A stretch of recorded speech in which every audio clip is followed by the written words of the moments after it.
오늘의 주요 뉴스입니다. 북한 김정은 위원장이 1년 만에 군사 행보에 나섰습니다. 첨단 전술 무기 시험을 참관한 건데 군 당국은 장사정포 같은 재래식 무기로 추정하며 도발로 보지 않는다고 설명했습니다. 펜스 미 부통령이 내년 초 북미 정상회담 땐 핵폐기 검증 계획이 나와야 한다며 북한을 압박했습니다. 2차 회담 의제는 비핵화 시간표라는 걸 공개적으로 제시한 겁니다.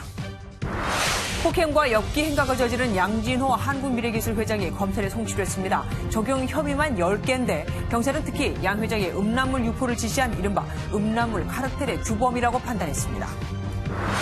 이수역 폭행 사건을 수사 중인 경찰이 CCTV 분석 결과 여성이 남성의 손을 때려 몸싸움이 시작됐다고 밝혔습니다. 경찰은 이들을 불러 성혐오 발언이 있었는지 등을 확인할 계획입니다. 박상기 법무부 장관이 음주운전 처벌 강화를 공언했지만 음주운전을 한 검사에게 솜방망이 처벌이 내려져 논란입니다. 해당 검사는 면허 정지 수준이었지만 견책 처분으로 끝났습니다.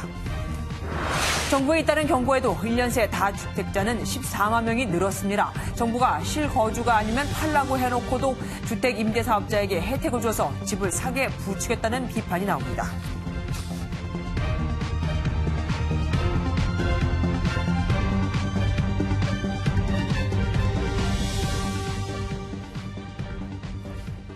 선 비핵화 후 제재 완화라는 미국에 대한 반발일까요? 북한 김정은 위원장이 최첨단 무기를 시험했다며 1년 만에 군사 행보를 재개했습니다. 하지만 어떤 무기인가 구체적으로 밝히지 않는 걸 봐서는 이 대화의 판까지 깰 생각은 없는 듯합니다. 주진희 기자입니다. 검은 코트를 입은 북한 김정은 위원장이 바닷가에 서서 무언가를 지시하고 있습니다. 최고領導자 김정은 동측에서 국방과학원 시험장을 찾으시어 새로 개발한 첨단 전술무기 시험을 지도하셨습니다. 김정은 위원장이 공개적으로 무기 시험 참관에 나선 것은 지난해 11월 화성 15형 미사일 발사 이후 1년 만으로 직접 평안북도 신의주시 근처에 있는 국방과학원 시험장까지 찾아온 겁니다. 우월하고도 위력한 설계상 지표들을 모두 만족시킨 첨단 전술무기 시험은 성공적으로 진행됐습니다. 어떤 무기를 시험했는지는 밝히지 않은 채 그저 성공적이었다고만 발표하고 있는 겁니다. 하필이면 북미 간 비핵화 협상에 진전이 없는 이런 상황에서 군사 행보를 보인 이유는 무엇일까? We really want you to ease sanctions. Only leverage that North Korea has is to engage in military brinksmanship, like what they do with their tests and things like that. 이에 미국 국무부는 김정은 국무위원장이 한 약속이 지켜질 것으로 여전히 확신한다는 입장을 밝혔습니다. MBN 뉴스 주진입니다. 어쩌면 이 분야에서 가장 보수적이어야 할 우리 군 당국은 북한의 이번 실험을 군사적 도발로 보기에는 무리가 있다고 밝혔습니다. 지난번 북한 미사일 시설이 공개됐을 때는 청와대가 북한을 두둔한다는 말이 있었는데 군도 그런 걸까요? 이해는 합니다. 대화의 판을 깨면 안 될 테니까요. 연장현 기자입니다. 북한의 첨단 전술 무기 시험 소식이 들려오자 정부가 논란 진화에 나섰습니다. 군 관계자는 북한의 보도를 가리키며 시험 발사가 아닌 시험으로 표현한 점에 집중해야 한다고 설명했습니다. 즉 북한이 미사일 탄두 등을 직접적으로 발사했다기보다는 엔진 실험 등 무기 개발의 초기 단계적 실험을 한 것으로 추정했습니다. 전술 무기로 표현된 만큼 핵미사일일 가능성은 작고 장사정포나 단거리 지대공 미사일 등이 개발될 수 있다는 겁니다. 새로운 재래식 무기 개발 가능성이 거론되는 가운데 정부는 우리에 대한 군사적 도발로 보지 않는다는 입장을 밝혔습니다. 앞서 북한 미사일 기지 논란에 김의겸 청와대 대변인도 지나친 확대 해석을 경계해야 한다고 발언해 우리 정부가 지나치게 북한을 감싸는 것이 아니냐는 지적이 나오고 있습니다. 우리 정부로서도 그렇지 않아도 지금 비핵화 협상이 교착인데 이것까지 또 문제가 되게 하고 싶은 그런 마음은 없겠죠. 북미 대화가 답보 상태인 데다 북한을 믿어서는 안 된다는 한미 보수층의 우려가 커지면서 우리 정부가 조심스러운 중재 행보를 이어가고 있습니다. MBN 뉴스 연장현입니다.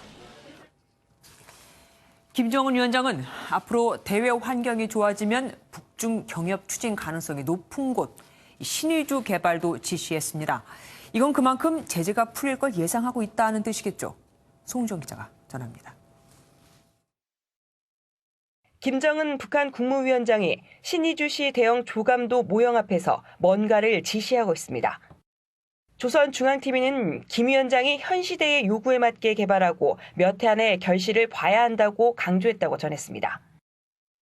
현재의 산업지구들을 깨끗이 정리하는 것과 함께 신의주시의 철도역과 의주 비행장을 현대적으로 개건할 데 대한 방향도 주시었습니다.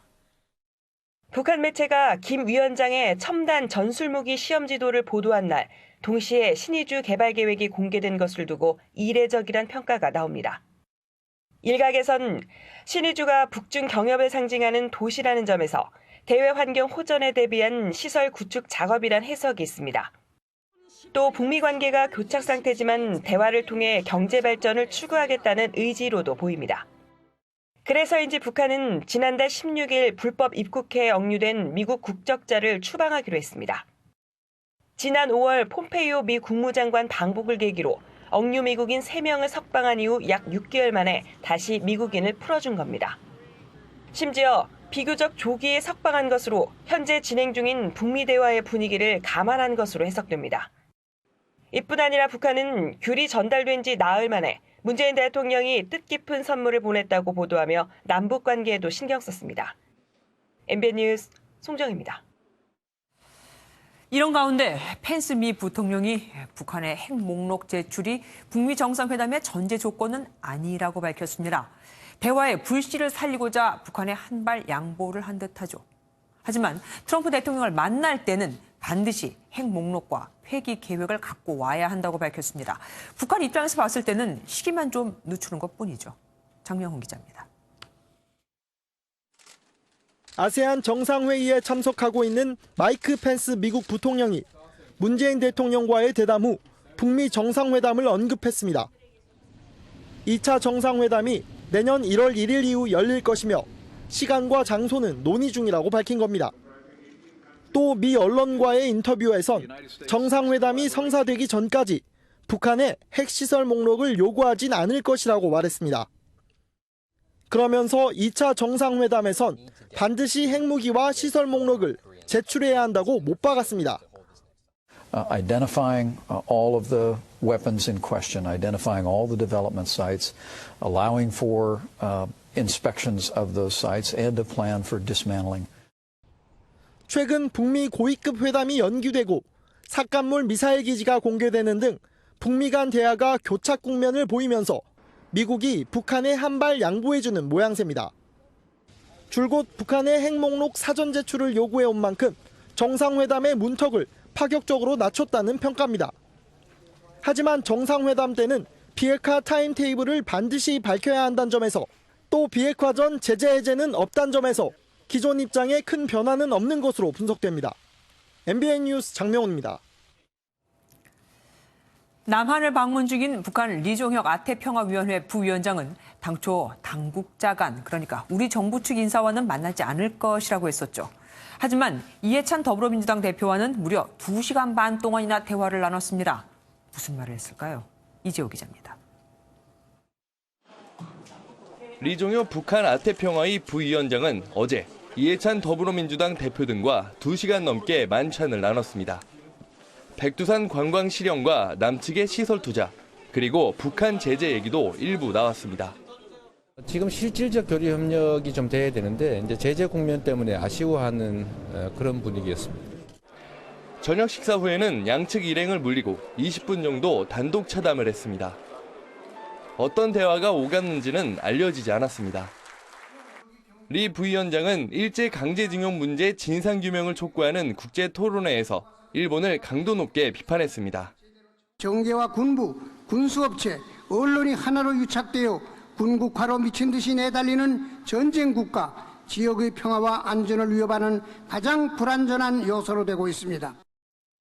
국제대회 일정을 마친 북측 대표단은 오늘 밤까지 이곳 엠블 호텔에 머문 뒤 내일 아침 북경을 거쳐 북한으로 돌아갈 예정입니다. MBN 뉴스 이재호입니다. 요즘 당정청이 하나같이 다 민주노총과 거리를 두고 있죠. 불안했던 걸까요? 민주노총이 오늘 21일 총파업을 앞두고 TV 토론회를 하자고 제안했습니다. 정설민 기자입니다. 폭력적인 방식으로만 문제를 풀려고 한다면 풀리겠습니까? 최근 민주노총을 비판하는 발언이 당정청에서 가감없이 나오고 있습니다. 임종석 청와대 비서실장은 민주노총이 더 이상 사회적 약자가 아니다. 김부겸 행정안전부 장관은 민주노총도 법 위에 군림할 수 없다고 말했습니다.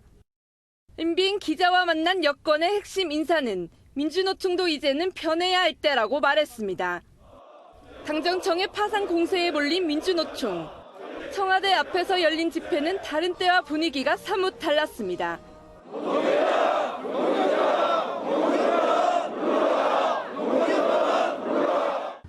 민주노총에게 법 위에 군림하는 것이 아니라 민주노총은 우리 사회의 법의 정의를 제대로 실현하라고.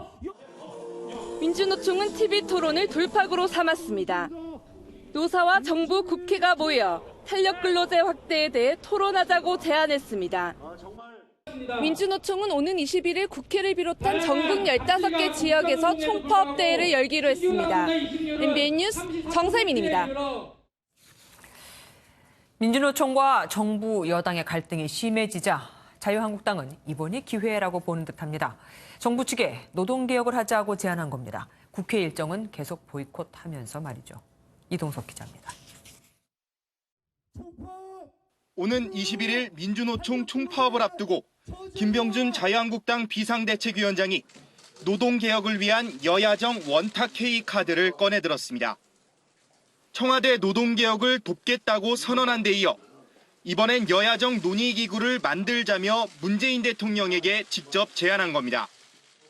민노총과 결별하고 오히려 야당과 손을 잡으십시오. 저희 당이 오히려 민주당보다 더 앞장서서 도울 것입니다. 김 위원장은 민주노총이 청와대 앞에 침낭을 깔고 국회 앞에 텐트를 쳐도 비싼 촛불 청구서를 받아들고 있는 대통령과 청와대가 이들의 눈치만 살피고 있다고 비판했습니다. 이어 민주노총이 청년들의 일자리를 빼앗고 시급한 산업 구조조정까지 방해하는 지금이 노동개혁을 할 수 있는 기회라고 주장했습니다. 민주노총에 대한 서운함을 드러냈던 더불어민주당은 한국당의 움직임에 불쾌한 기색입니다. 아직 정식 제안이 온 상태가 아니다라고 말했지만 내심 검토할 가치가 없다는 입장입니다. 하지만 민주노총이 문재인 정부 정책에 사사건건 반기를 들면서 정부 여당과 청와대의 고민이 깊어지고 있습니다. MBN 뉴스 이동석입니다. 문재인 대통령이 에이펙 정상회의 참석을 위해 파피아 뉴기니에 도착했습니다. 앞서 싱가포르에서는 우리 기업의 건설 현장을 찾아 해외 건설 지원을 약속했는데 요즘 계속 해외 순방 때마다 우리 기업 기살리기 일을 해주고 있죠. 최종락 기자입니다. 문재인 대통령이 안전모를 쓰고 싱가포르 지하철 공사 현장을 찾았습니다. GS건설이 세계 최초의 빌딩형 차량 기지를 짓는 곳으로 공사 금액은 2조 원 규모입니다. 제가 해외 순방 나갈 때마다 우리 건설인 여러분 덕분에 제가 어깨가 으쓱 올라갑니다. 이어 대기업과 전문 기술력을 가진 중소기업이 팀을 구성해 진출한 모범 사례라며 해외 건설 수주도 적극 지원하겠다고 말했습니다. 해외 순방을 통한 문 대통령의 우리 기업 기살리기 행보는 처음이 아닙니다. 지난달 프랑스에서는 현대소차를 직접 타며 해외 수출에 힘을 실었고 지난 7월 인도 방문에서는 삼성 노이다 신공장 준공식을 찾았습니다. 노이다 공장이 활기를 띨수록 인도와 한국 경제도 함께 발전할 것입니다. 문 대통령은 해외 순방 때마다 현지 우리 기업을 방문하는 일정을 참모들에게도 주문한 것으로 전해졌습니다. 문 대통령의 이 같은 행보는 반기업적이라는 이미지를 불식시키고 경제 활성화에 적극적으로 나서겠다는 의지로 풀이됩니다. MBN 뉴스 최종락입니다. 맥도날드 매장에서 점원에게 주문한 음식을 던져 공분을 산 50대 남성이 결국 제 발로 경찰서에 찾아왔습니다. 순간 욱해서 그랬다고 합니다. 박상호 기자입니다. 차에 탄 채 주문한 음식을 건네받은 운전자가 음식이 든 봉투를 점원 얼굴에 던지고 그대로 가버립니다. 블랙박스 원본에는 퍽 하는 소리와 함께 놀란 점원의 목소리가 담겼습니다.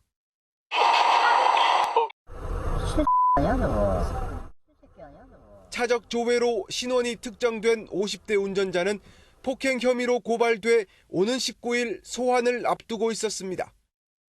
그런데 어제 저녁 경찰서에 자진 출두했습니다.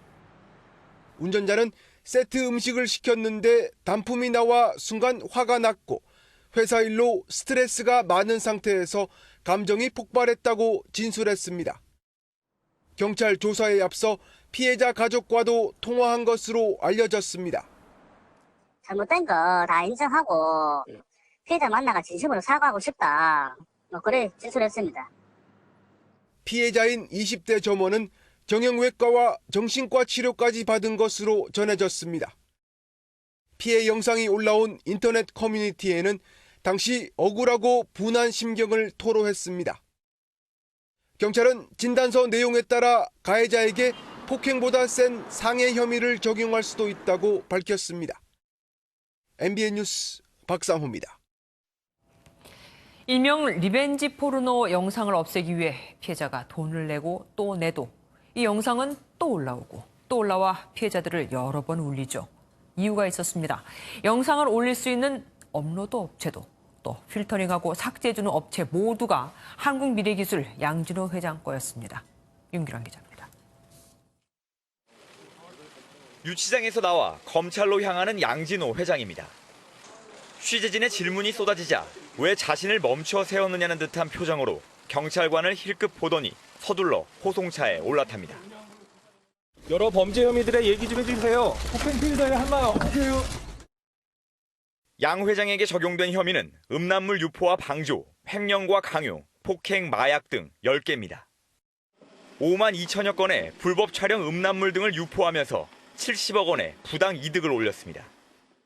음란물 중 몰래카메라와 일명 리벤지 포르노 100여 건은 피해자들이 삭제를 요청해도 또다시 인터넷에 유통됐습니다.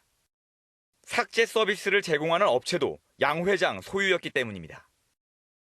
에파드 업체 2곳, 필터링, 디지털 장의사업체의 실소유주라는 사실을 입증하고 이를 통해 에파드 카르텔의 실체를 사건을 검찰로 넘긴 경찰은 양 회장과 관련이 없는 다른 웹하드 업체의 음란물 유통 혐의도 조사하고 있으며 현재까지 업체 관계자와 업로더 160여 명을 입건했다고 밝혔습니다.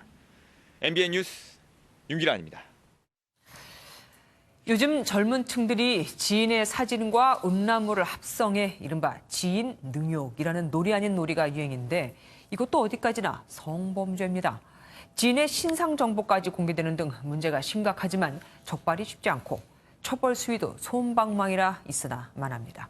법부터 고쳐야 하는 거죠. 정수정 기자가 취재했습니다. 한 SNS 페이지입니다. 아는 사람의 사진을 보내면 나체 사진 등 음란물과 합성해주겠다는 계정을 쉽게 찾아볼 수 있습니다. 10대, 20대가 자주 접하는 SNS 공간에서 불법 합성 사진을 만들어 올리는 이른바 지인 능욕입니다. A의 학교 A가 무슨 활동을 하는지 다 적어놓고 이름도 적어놨어요. 사진을 보면 고화질에 선거 포스터 만들듯이 음란물이랑 얼굴이 고화질로 합성돼요. 최근에는 합성 기술이 정교해지면서 동영상까지 만들어내고 있습니다. 딥페이크 기술이란 거는 딥러닝이랑 페이크 이미지 또는 페이크 비디오의 합성어거든요. 영상을 합성을 해내서 이제 가짜로 인물을 바꾸거나 이런 피해를 호소하며 한국사이버 성폭력 상담센터에 들어오는 상담만 매달 30-40건에 이릅니다. 하지만 가해자를 적발하기도 쉽지 않은 데다 현행 성폭력 처벌법에는 사진 합성과 재편집은 처벌 근거도 없습니다. 이렇다 보니 정보통신망법상 명예훼손이나 음란물 제조 혐의를 적용하는데 대부분 벌금형 정도에 그치고 있습니다.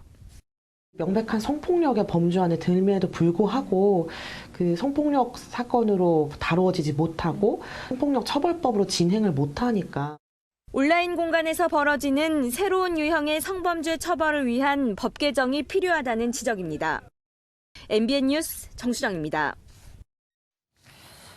남녀 성대결로까지 번진 이수역 폭행 사건을 수사 중인 경찰이 이례적으로 초기 수사 결과를 밝혔습니다.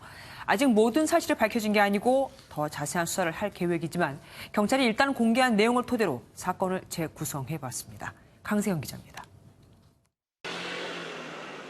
처음 말다툼은 여성 2명과 옆 테이블에 앉은 커플 사이에 벌어졌습니다. 여성들이 큰 소리로 소란을 피우자 이 커플들이 이들을 쳐다보며 시작된 겁니다. 다른 테이블에 앉아있던 남성들이 여성들에게 조용히 하라는 취지로 말다툼에 끼어들었고 커플은 먼저 주점을 떠납니다.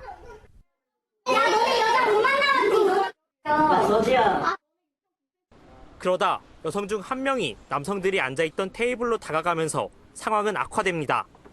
이 여성이 가방을 들고 있던 남성의 손을 때렸고 남성도 곧바로 여성의 모자를 치면서 쌍방간 몸싸움이 시작된 겁니다. 이후 남성들은 주점을 나가려고 했지만 여성들은 이들을 따라 나갔고 결국 CCTV가 없는 계단에서 여성 한 명이 크게 다치게 됩니다. 여성들은 남성 중 한 명이 발로 차 계단 모서리에 뒤통수를 박았다고 주장하고 있지만 남성들은 나가려는 자신들을 막으려다 혼자 뒤로 넘어졌다고 반박하면서 진실공방을 벌이고 있습니다. 경찰도 폭행 사건의 원인이 누구인지 어느 쪽의 책임이 더 큰지에 대해선 아직 판단을 내리지 못했습니다. 경찰은 조만간 당사자들을 불러 조사하고 휴대전화 영상을 확보해 분석할 계획입니다. MBN 뉴스 강세현입니다. 이수역 폭행 사건은 여성 측이 일방적으로 올린 글이 네티즌들의 공분을 사면서 일파만파 확산됐죠.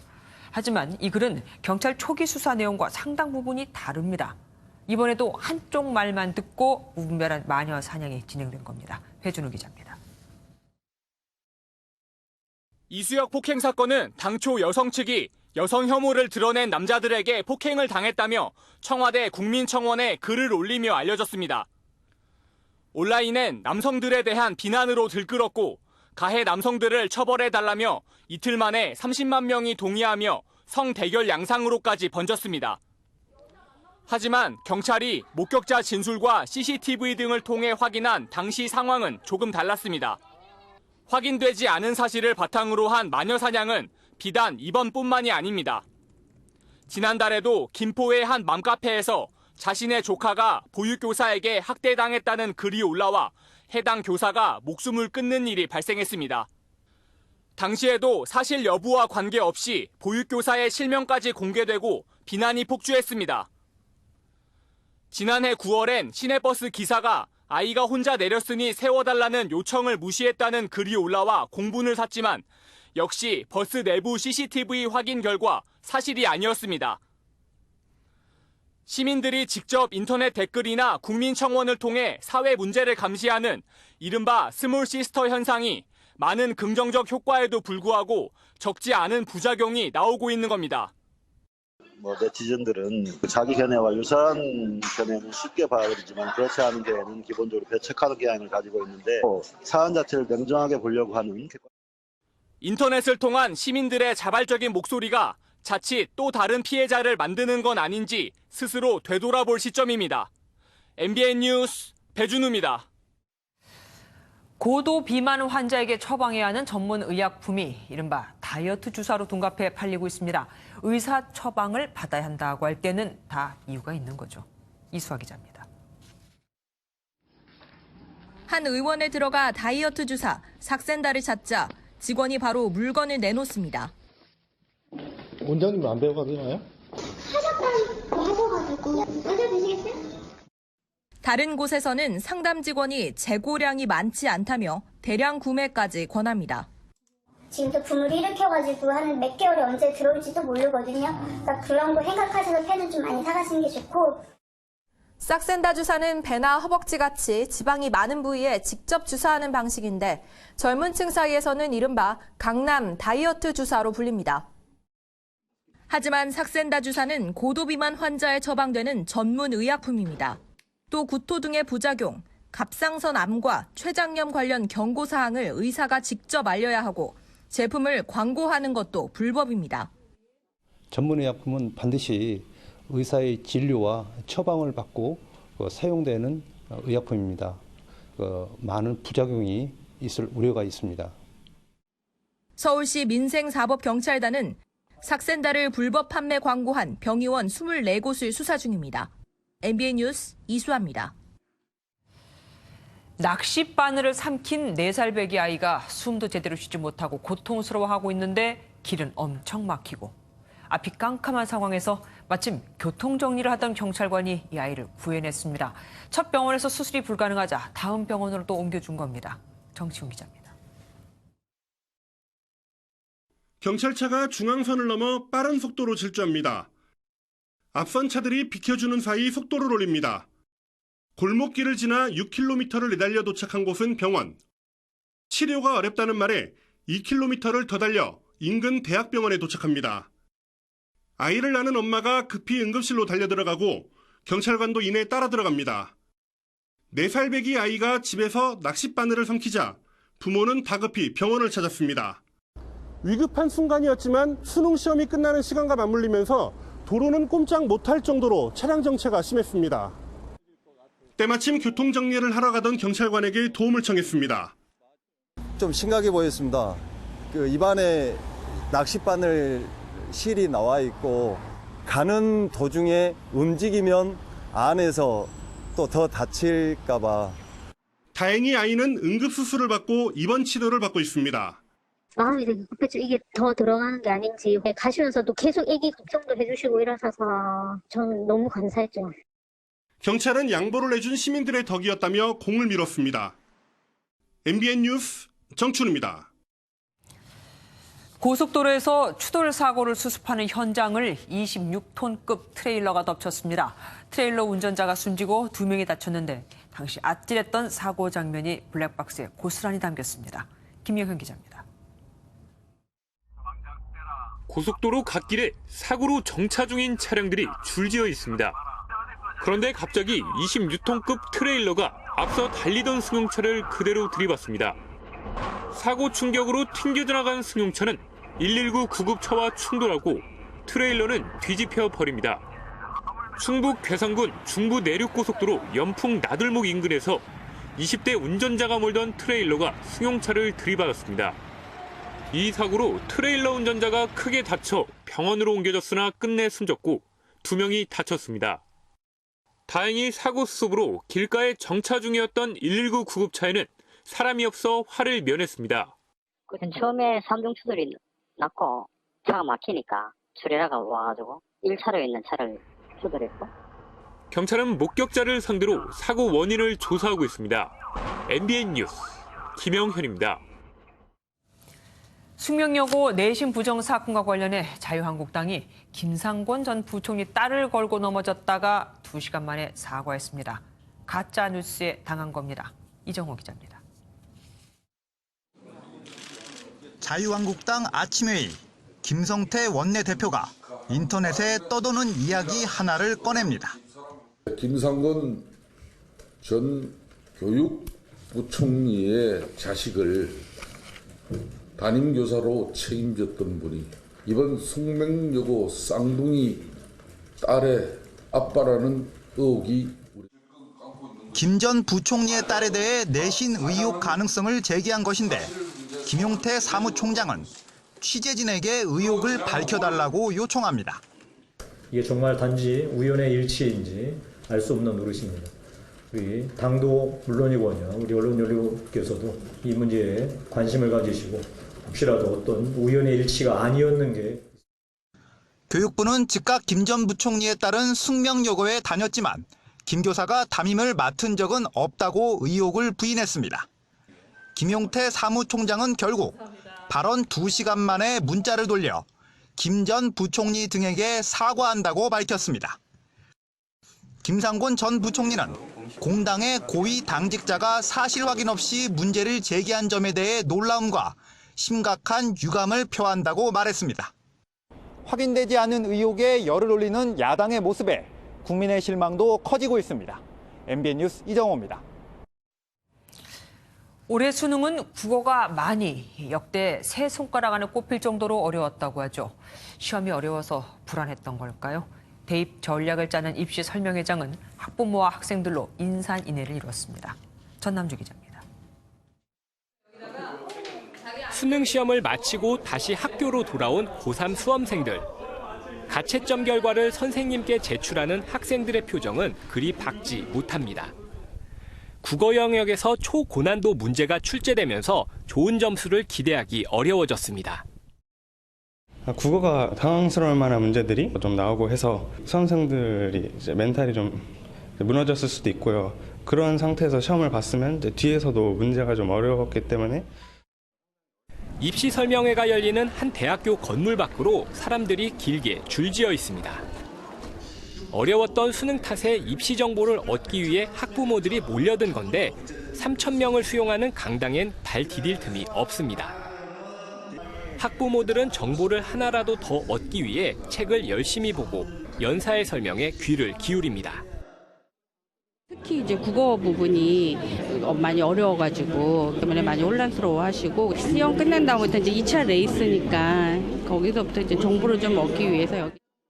진학 담당 교사들은 최종 점수가 나오지 않은 만큼 가채점 결과에 실망하지 말고 남은 기간 침착하게 준비하라고 조언했습니다. 국어가 갑자기 사실 역대급으로 좀 어려워졌기 때문에 학생들이 정확하게 백분위가 어느 정도 될지는 성적표 나오기 전까지 좀 예측하기가 어려운 측면이 있습니다. 한편 내일부터는 성균관대와 연세대 등 대학별로 면접과 논술고사가 시작됩니다. MBN 뉴스 전남주입니다.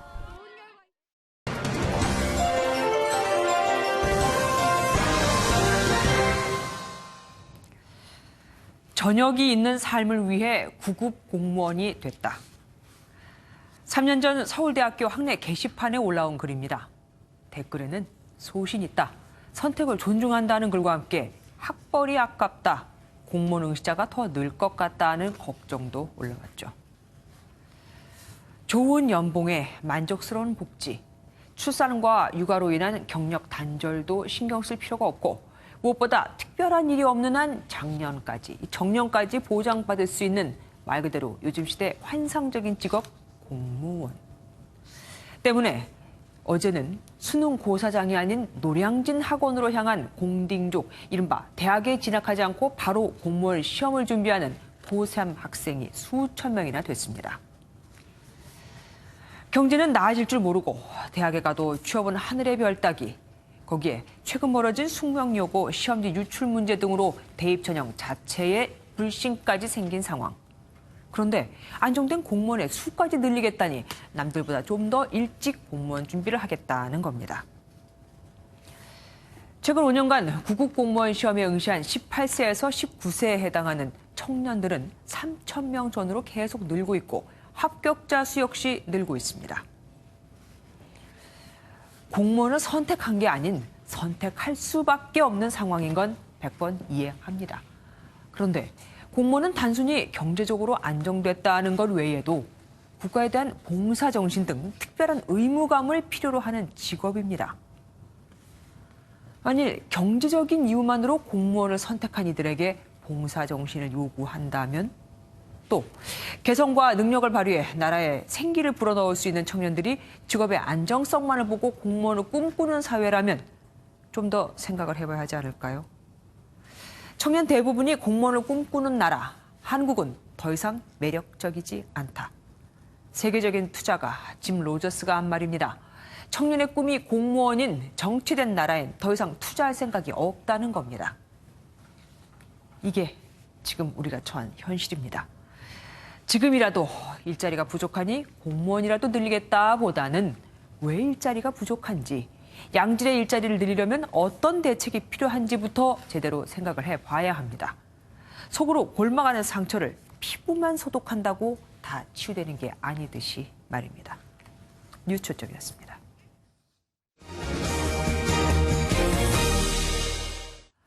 보호시설에서 나와 자립한다. 이른바 장애인 탈시설화에 대해 집중 보도를 해드리고 있는데요. 실제 탈시설 후 사회로 복귀한 장애인들의 모습은 어떨까요? 우종환 기자가 만나봤습니다. 지체장애와 언어장애가 있는 유호경 씨는 직접 좋아하는 노래를 골라 듣는 걸 즐깁니다. 피규어 수집도 시작해 방 한쪽엔 수집품들이 쌓여 있습니다. 호경 씨는 30여 년 동안 시설에 살다가 지난해 이곳으로 나와 자립 생활을 시작했습니다. 사진 찍고 동. 중증장애인 이창선 씨가 텔레비전을 켜달라고 하자 활동 지원사가 리모컨을 조작합니다. 지원사의 도움을 받아 친구와 전화 통화도 합니다. 어이 친구. 잘 잤어?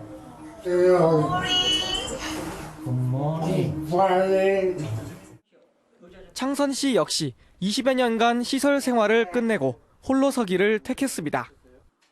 두 사람의 자립을 도와준 자립지원센터는 이들이 운이 좋은 예라고 설명합니다. 현실에선 자립주택도 창선 씨 같은 중증 장애인을 도와줄 수 있는 지원사도 턱없이 부족하기 때문입니다. 서울에 있는 시설 장애인만 2,000명이 넘지만 자립주택은 불과 100여 명 정도만 살 수 있는 73채에 불과하고 이마저도 이미 꽉 찼습니다. 서울시만 해도 몇천 명이 계시는 거니까 적어도 300채는 나와야지 그분들이 각각 25개 자치구에서 사실 수가 있다는 거죠. 탈시설을 희망하는 입소 장애인 문제를 해결하기에 아직 우리 사회의 인프라는 절대적으로 부족하다는 게 전문가들의 공통된 지적입니다. MBN 뉴스 우종환입니다. 장애인들의 탈시설을 추진한다면서 결국 또 다른 시설로 장애인들을 보낸다면 그야말로 눈 가리고 아웅이겠죠. 실제로 곳곳에서 발생하고 있는 일입니다. 민경현 기자가 취재했습니다. 수용 장애인들에 대한 인권 요린으로 최소 100여 명의 사망자를 낸 대구 희망원 사건. 결국 대구시가 탈시설을 위해 희망원의 장애인 거주 시설을 폐쇄하겠다고 밝혔지만 수십 명의 장애인이 다른 시설로 재입소된다는 사실이 알려지며 논란이 일었습니다. 탈시설을 지원하기 위한 예산 부족이 문제였습니다. 탈시설을 해서 살 수 있는 집이라든지 예산이라든지 이런 문제들이 그분들이 나와서 살아가는 걸 빨리 좀 해주시라. 장애인들과 인권활동가들의 오랜 요구 끝에 대구시는 며칠 전 희망원 장애인 전원을 완전히 탈시설시키겠다는 방침을 내놨습니다. 하지만 장애인 단체를 중심으로 여전히 무늬만 탈시설을 걱정하는 목소리도 있습니다. 지금 지역에서 살 수 있게끔 지원을 해줘야 되는 이 부분들에 대해서 준비가 제대로 되어 있지 못하다 보니까 다른 시설로 보낸다라는 게 탈시설은 중앙정부가 아닌 일부 지자체에서 각자 추진하고 있는 데다 그마저도 서울을 제하면 시작 단계에 머물고 있습니다.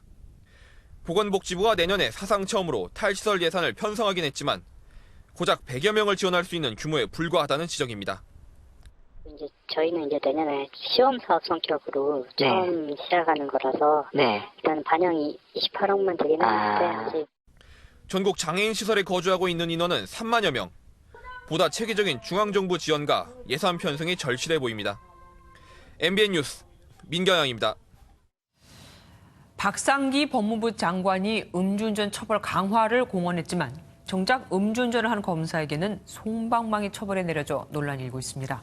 견책, 그러니까 꾸짖고 타이르는 징계로 끝난 겁니다.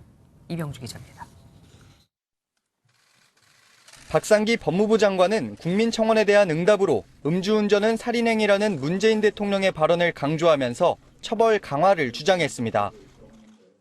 음주운전은 살인행위다라는 사회적 인식이 확산될 필요가 있다고 보고요. 그에 따라서 이제 처벌도 강화돼야 된다 그렇게 봅니다.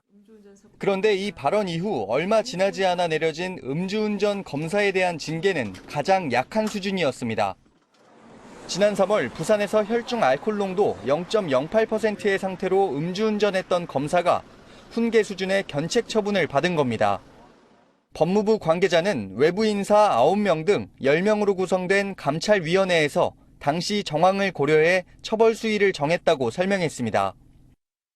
지난 6월 개정된 예규에 따라 검찰에서는 감봉 수준의 징계를 청구했지만 사건 발생 시점 기준으로 견책 처분이 내려졌다고도 덧붙였습니다.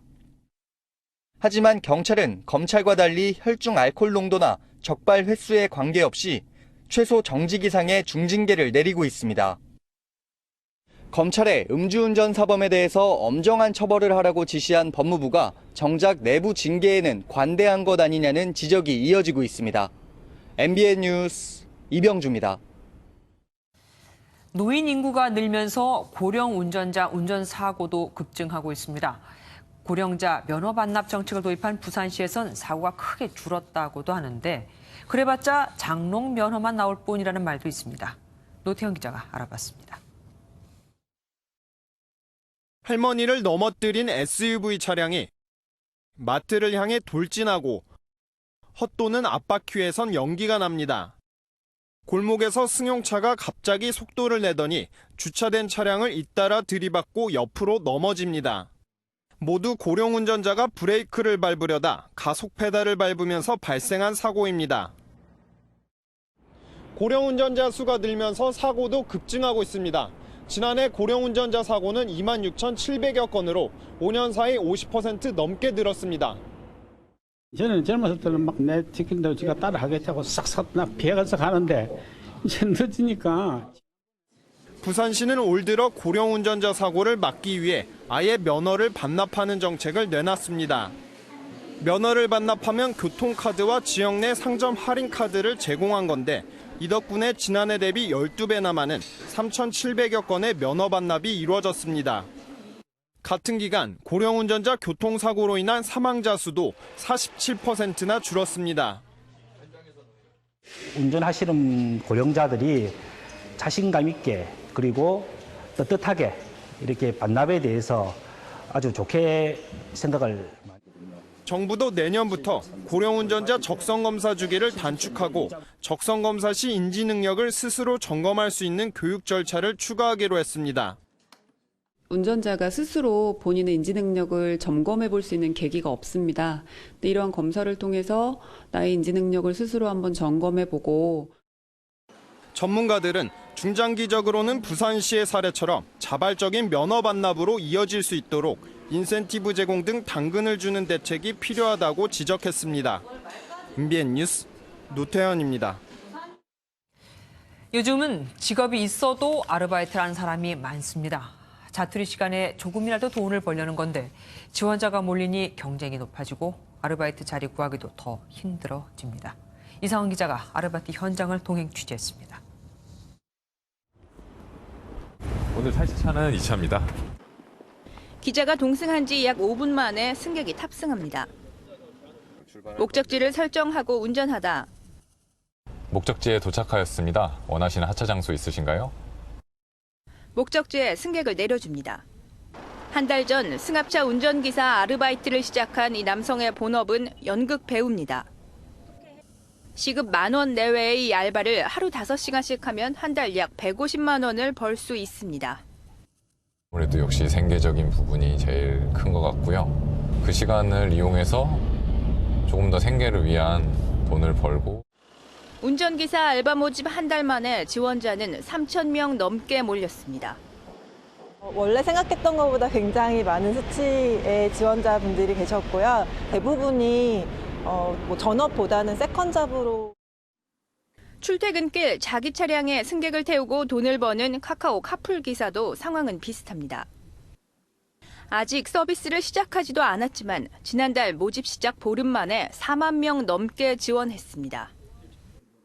전자상거래 업체 쿠팡이 도입한 단기 배달원 알바는 석 달 만에 누적 10만 명을 넘었습니다. 통계청에 따르면 지난달 기준 고용원을 둔 자영업자는 지난해 같은 달보다 4,000명 줄었습니다. 최저임금 인상 등으로 알바 자리 구하기가 어려워진 상황 속에서 직업이 있는 사람들조차 알바에 뛰어들며 알바 경쟁은 더욱 치열해지고 있습니다. MBN 뉴스 이상은입니다. 숫자를 보는 오늘의 뉴스입니다.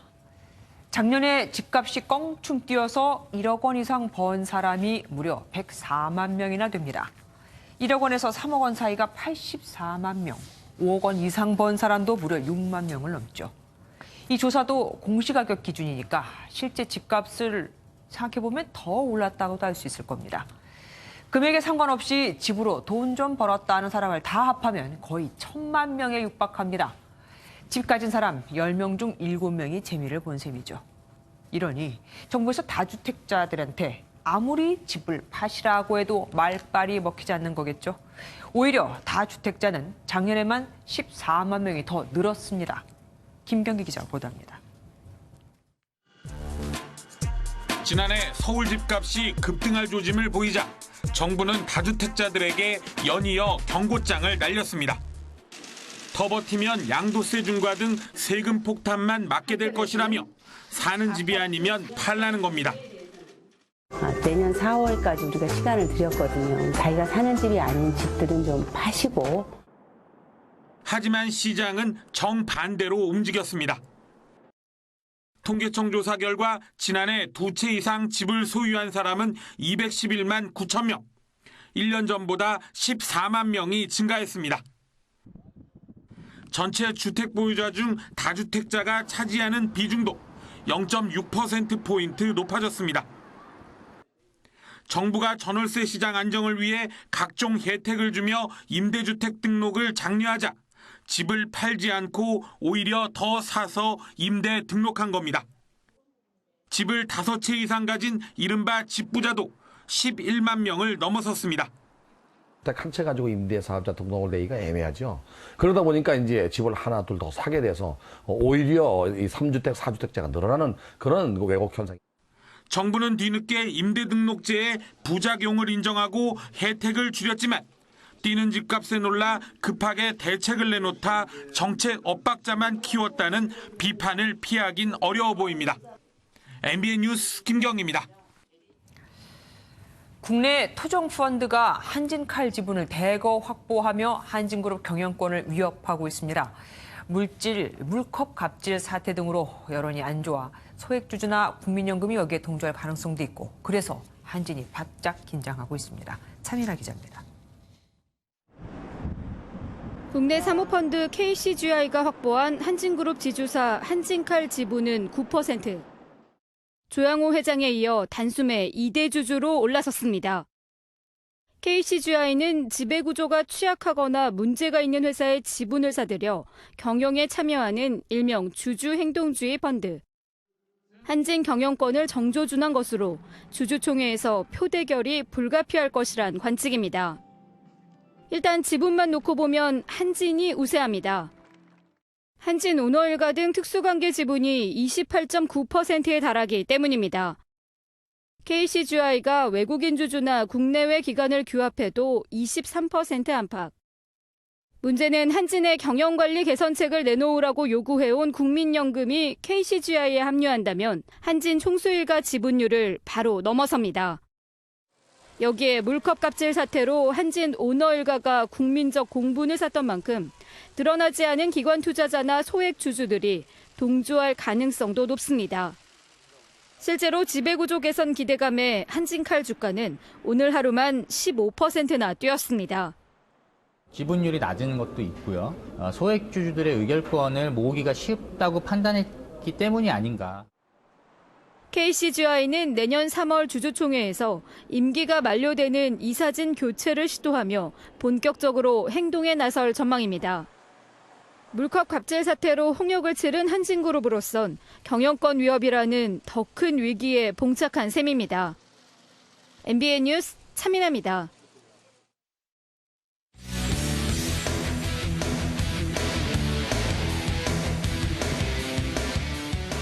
안녕하십니까. 스포츠 뉴스입니다. 요즘 서울 태릉 선수촌에서는 별들의 전쟁이 펼쳐지고 있는데요. 다름 아닌 당구 천재들이 펼치는 3쿠션 샷의 향연, 그 현장을 강영호 기자가 다녀왔습니다. 큐를 떠난 흰 공이 3번의 쿠션을 거쳐 절묘한 각도로 붉은 공에 다다릅니다. 강한 샷도 마치 약속이 난 듯 3번의 쿠션을 거쳐 한 점이 됩니다. 3쿠션 당구 월드컵 본선 첫날, 태릉 선수촌은 절묘한 샷의 향연으로 가득했습니다. 쿠드롱, 브롬달, 산체스, 야스퍼스 등 이른바 4대 천왕이 총 출동한 경기를 국내 팬들은 숨죽이고 지켜봤습니다. I want to thank them to like me because I try my best every tournament again to play good to please them so they like me better and I invite them to come to the tournament. I like. 개최국의 자존심을 지키기 위해 나선 한국 대표 선수들. 세계 랭킹에서 한참 뒤지는 서현민과 김봉철은 16강에서 각각 후드롱과 브롬다를 꺾는 이변을 선보이며 팬들을 놀라게 했습니다. 왜 하필 첫 게임부터 쿠드롱이냐라고 생각을 했었는데 쿠드롱 선수는 좀 부담감을 가질 수가 있기 때문에 그게 잘 이용된 것 같습니다. 절묘한 예술샷으로 당구 팬들의 시선을 모으는 3쿠션 당구 월드컵. 이번 주말 대망의 우승자가 탄생합니다. MBN 뉴스 강용호입니다. 해가 지며 기온이 빠르게 내려갑니다. 오늘 아침과 저녁의 공기가 확연히 다른데요. 주말인 내일부터는 찬바람이 불며 기온을 떨어뜨리겠습니다. 내일 서울의 아침 최저기온 1도로 오늘보다 5도에서 6도가량 낮겠고 낮 기온은 12도로 오늘보다 2, 3도가량 기온이 내려가겠는데요. 찬바람에 우리가 몸으로 느끼는 온도는 이보다 더 낮을 수 있어 추위를 막아줄 따뜻한 옷차림 하시는 게 좋겠습니다. 반면 동해안에서는 내일 오전까지 약한 비나 눈이 조금 예상됩니다. 바깥 공기가 차가워지는 대신 대기 확산은 원활해지며 미세먼지는 점차 흩어지겠습니다. 내일 오전까지는 충북과 전북, 영남을 따라서 미세먼지가 남아있을 곳이 있을 것으로 보입니다. 오늘 오후까지도 서울은 미세먼지와 안개가 뒤엉켜 뿌연 하늘을 보였습니다. 내일 중부지방 춘천 아침 기온 0도, 수원과 세종은 영하권까지 내려가겠습니다. 남부지방 아침 기온 광주 4도가 예상되고 한낮에는 14도로 기온차가 크게 벌어지겠습니다. 강원 산간에서는 기온이 낮아 오전까지 눈이 내리는 곳도 있겠습니다. 다음 주에도 추위가 계속될 전망입니다. 날씨였습니다. 뉴스팔이 선정한 이 한 장의 사진입니다. 얼룩덜룩한 피부를 가진 모델 위니 헬로우입니다. 피부가 하얘지는 백반증을 앓는 헬로우는 학창시절 남들과 다른 외모로 따돌림을 당했고 극단적인 선택도 여러 번 했으며 결국 고등학교도 중퇴했습니다. 하지만 꿈을 포기하지 않고 세계적인 모델이 됐죠. 그녀의 당당함은 SNS에서도 화제가 됐습니다. 그녀의 피부를 보고 셔츠는 그 디자이너는 누구 것입니까? 라는 무례한 댓글이 달리자 그녀는 신께 사셨다고 따끔하게 일침을 놨습니다. 뉴스파 여기서 마치겠습니다. 함께해 주신 여러분 고맙습니다.